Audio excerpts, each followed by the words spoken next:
inaabangan ni Colonel Suarez ang pagbabalik ng Star of Venus dito.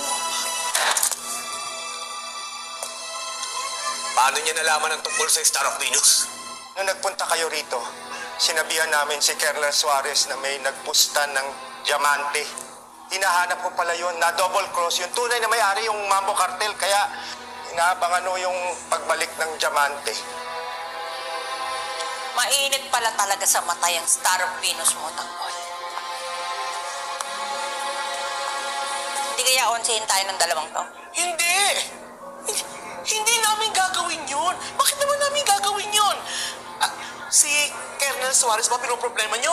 Hindi pumupunta yun dito nang hindi tumatawag. Siyempre, kasi baka mamaya mapicturean siya eh. Magsisinungaling na lang kami. Sasabihin namin na nabenta na ang Star of Venus sa malayong lugar. Siguraduhin niyo lang na hindi niyo kami lalaglag. Ang pinakaayaw namin, yung tinatarantado kami. Kapag kami niloko niyo, sinisiguraduhin ko sa inyo ipaglalagyan kayo.